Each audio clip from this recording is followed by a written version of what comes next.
Good evening, the time is 6:46. I'd like to call the meeting to order. Roll call, please. Mayor Parton, Here. Vice Mayor Gore, Here. Councilor Joyner, Here. Councilor Harris, Here. Councilor Denton, Councilor Pelham, Here. Councilor Holloway. Here. You have a quorum. We have Mayor Parton and Councilor joining virtually online. Anyone like to make a motion to allow them to participate virtually? So moved. Second. Motion's been made by Councilor Harris and seconded by Councilor Pelham. Your discussion? Mayor Parton, can you please share why you're joining us virtually and where you're located, as well as Councilor Joyner afterwards? Sure. I'm with my National Guard unit in Virginia Beach.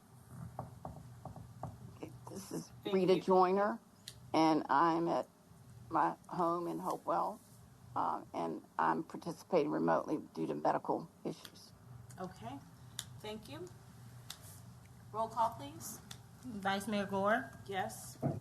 Councilor Denton, Councilor Pelham, Yes. Councilor Holloway, Yes.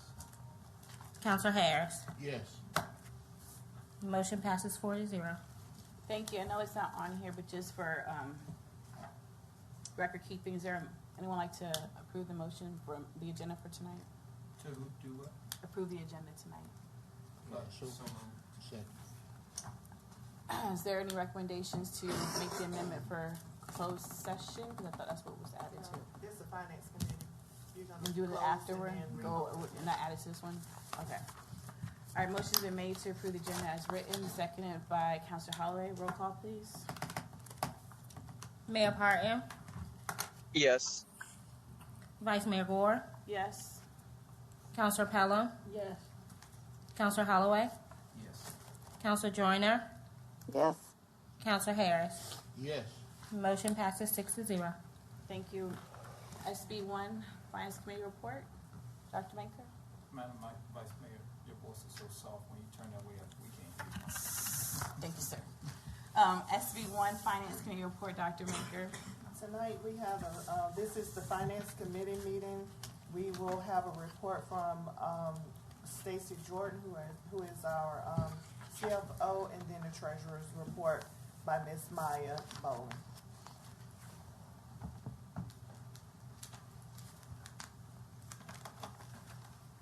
Good evening, Mayor, Vice Mayor, members of council. This is the November Finance Committee report.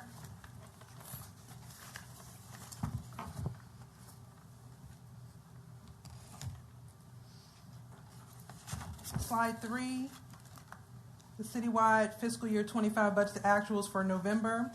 Citywide revenues for November are trending 1.72% or 6.9 million higher for 25 versus 24. Expenses are trending 1.59 higher or 2.9 million for 25 versus 24.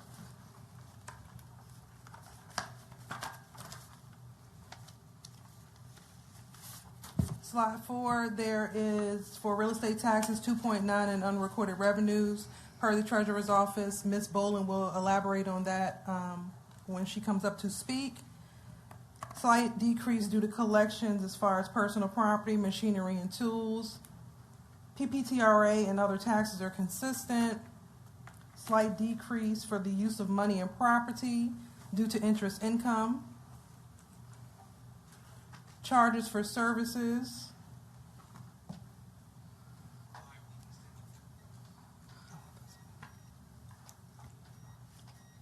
There's a slight increase due to on-time billing. Any questions on this slide? Okay. Slide 5, we're going to go through the general fund. General fund for November is trending 944,000 higher in revenues for 25 versus 24. Expenses for 25 are trending 0.9 or 2.5 million higher than 24. Again, key due dates for the city are December, February, June. So we just went through our first half of the real estate. Our next upcoming due date will be for personal property, and then of course real estate for the second half in June. Director Jordan? Sorry,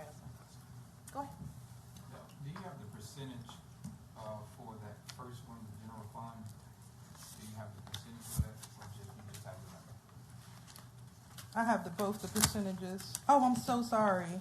I will add that one in there. I can send it to Okay, you. do you know what it is off? Not off the top of my head, no, sir. Sorry.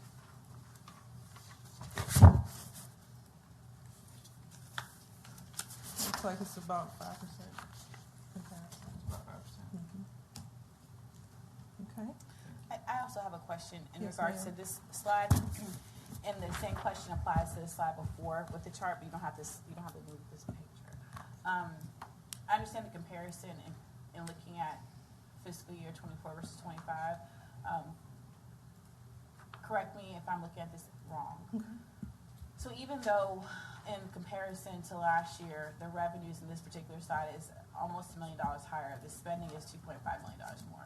So does that have a net, like a deficit there, or is it still equal out with the actual above appropriation? It pretty much equals out because this year your fiscal year budget was higher than it was for 24. Okay. The operating budget that we adopted. Mhm. Okay. Yes, got it. ma'am. Thank you. You're welcome. Okay. Enterprise funds for November is trending 3.57 or $4 million higher in revenues for 25 versus 24. Expenses for 25 are trending 13.71% or $4.2 million less than expenses in 24. Revenue shows a reflection of on-time billing versus last year, and expenses decreased stemming from a reduction of emergency repairs compared to last year.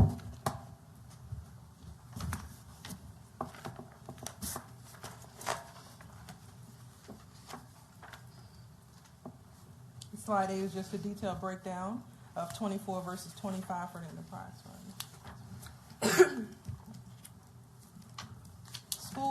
Schools for November is trending 0.68% or $761,000 less in revenues for 25 versus 24. Expenses are trending 3.22% or $3.7 million higher in 25 versus 24.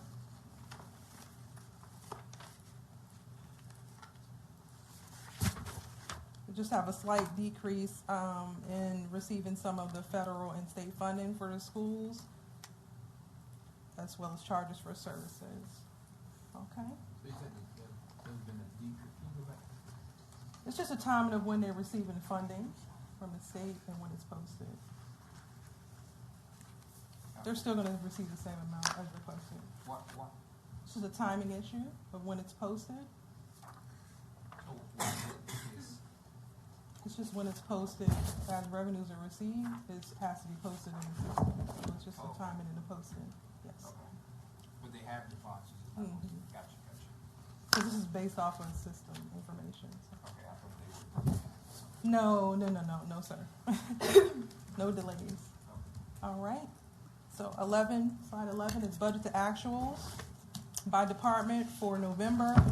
A few departments are over. City managers, again, it's due to RBG consultant invoices.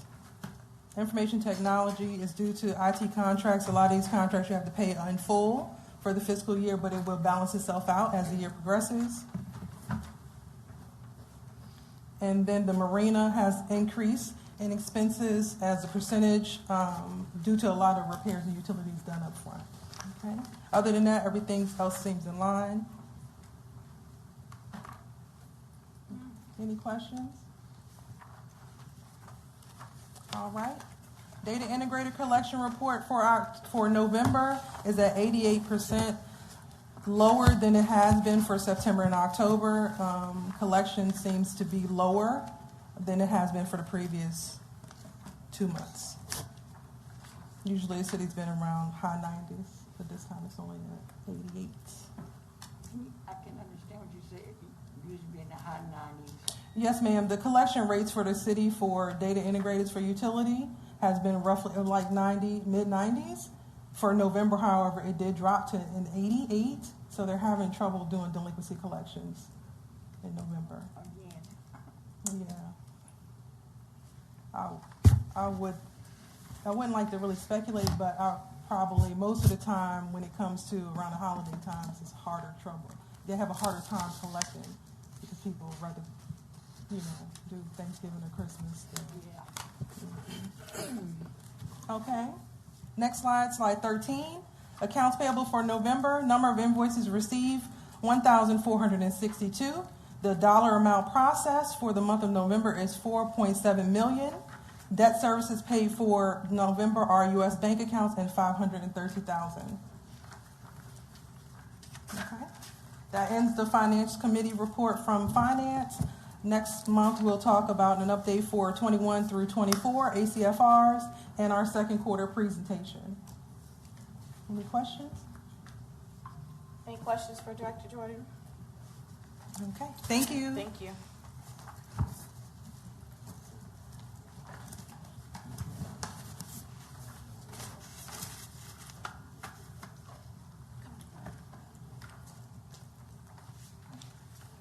Good afternoon, ladies and gentlemen. Thank you for your time. My name is Maya Bowling. I'm going to present on behalf of the Treasurer's Office. And the first slide I'm going to start with is going to be the real estate collection report. And as you can see, as far as the 2022 year, we're on 97.3%, 97.03% collected on 2022. 2023, it's a little slightly lower, 95.78. 2023 personal property is still in-house. It will be turned over to the collection agency at the beginning of the year, but we have been trying to get the citizens enough time to take care of 2023 because we're in the process of getting 2024 out. Can you slow down 1 second, because I think they're behind the slide. Oh, I'm sorry. No, it's not. You're in 2023, correct, when you're speaking? I'm on 2023. Just roll it up. That's 22. It's all on the same first slide. She already covered this one. I think she's on another slide. And the old collection. I apologize. What slide are you on? Because I'm going to be transparent. I broke my glasses, so I can't see what slide that's on. You just mentioned what is 23, the so heading? you're saying that you were a little, something about the collection was a little bit behind. You said 97% for 2022, so Right. 23, you just want to scroll down to that section so we can see that. Okay, so 2023, personal property is where we're seeing that slightly lower at 75.54, which is dropping the collection report down to 95.78 versus 2022. 2022 is with the collection agency. This is personal property, but we have not turned 2023 over to the collection agency yet. We are in the process of getting the 2024 bills out, so we have not turned the 2023 over, which is going to help with that 75.54. Where is that at on your presentation? I know you don't have your glasses, but on your paper one? The real estate collection report, personal property. Yes. That's the one that was up there. So it's 9578, right there. It's on that- 2023 where it says at the bottom. 2023.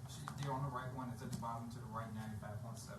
But she was saying 75. Okay, I see now, 75. Okay, I'm sorry, personal property in 2023. All right, so the third row down is 75.54%. Yes. That's what you were speaking to. And that is still in-house. So we do have in receivables that need to be turned over to the collection agency and will be. Okay. Okay? Thank you for your patience. I was just trying to follow. Oh, absolutely. Thank you for yours. Okay, and so we once those are turned over, I do believe that's going to bump up that 2023. 2024 collections, we have just, like I said, we're going into the billing for personal property and public service. Those collection report numbers are down because we're just starting the billing cycle, so they haven't been collected. The real estate second half, 60.73, with end receivables of $4,316,501.27. Since this report has been run, I have, the Treasurer's Office has collected an additional $2.9 million from the CoreLogic servicing company for the mortgage company. The format was sent over incorrectly, so working with IT, it was a little bit of a struggle to get it taken care of, so it did happen after 12/6, but they posted as of 12/4, but it didn't meet this report. Also, there was a technical error with Loretta, the other mortgage servicing company, based on VHDA. The wire was sent out on 12/4, but it was kicked back. So there's 575 due parcels that I'm working with VHDA to make sure that we're getting a check overnighted for an additional 575 parcels. So we already know we've accounted for 2.9 of the 4.3, and then there's going to be additional for 575 more parcels, which is going to bump up that 64.10. That's why that number is low. And the number is low also for the PP and the PS because we're just going into that billing cycle, and those bills are going out. Any questions on that slide? Okay. And so the next one, business license and meal tax collection report. Numbers as far as 2022, 99.77% collected. 2023, 99.60. We're still in the 2024. We're in that 96.67 range here, and we are still working on collecting those, but we're confident that those numbers are going to get to 100% as well. We're not seeing any type of difficulties with those collections. Any questions there? On the business and other services, you have a negative in the third column, but it's 100% collected. Is that correct? That's an overage. So there could be a prepayment. Oh, okay. Yes, ma'am. 100.52%. So that 0.52 is the overage there.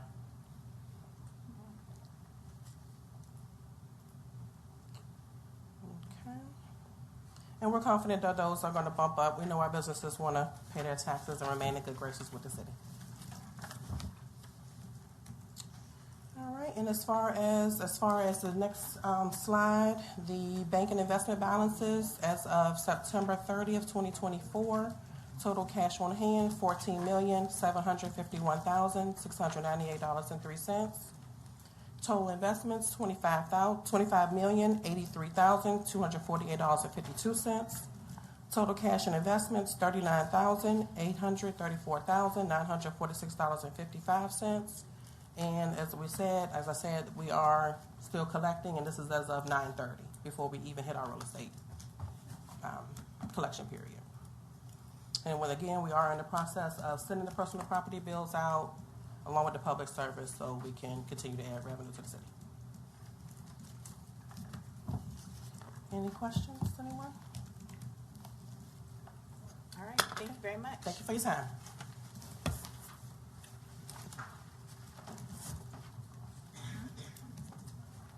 I'm gonna ask, Counselor Denton, do you wanna come up here?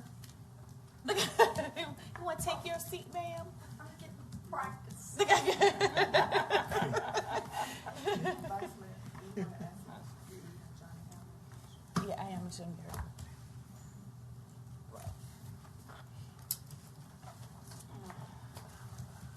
Anyone joining virtually, do you have any questions for? I never found that coming in. Okay, thank you. Mayor Parton, Counselor Joyner, do you I have don't- any questions? I don't have any questions. All right. All right, thank you. Is there a motion to adjourn the Finance Committee meeting? So moved. Motion's been made by Counselor Holloway, seconded by Counselor Harris. During discussion, Point of order, why we're adjourned. I'm actually confused. I don't have the actual agendas in front of me, so I'm just going by what's on the screen. My understanding is two separate meetings that's going on tonight. So I'm closing out the Finance Committee meeting, and then we're gonna open up the special meeting for the other items. Yes. So we can do a roll call, please, on closing the Finance Committee meeting. Mayor Parton, Yes. Vice Mayor Gore, Yes. Counselor Denton, Yes. Counselor Pelham, Yes. Counselor Holloway, Yes. Counselor Joyner, Yes. Counselor Harris. Yes. Thank you. And pull the other agenda.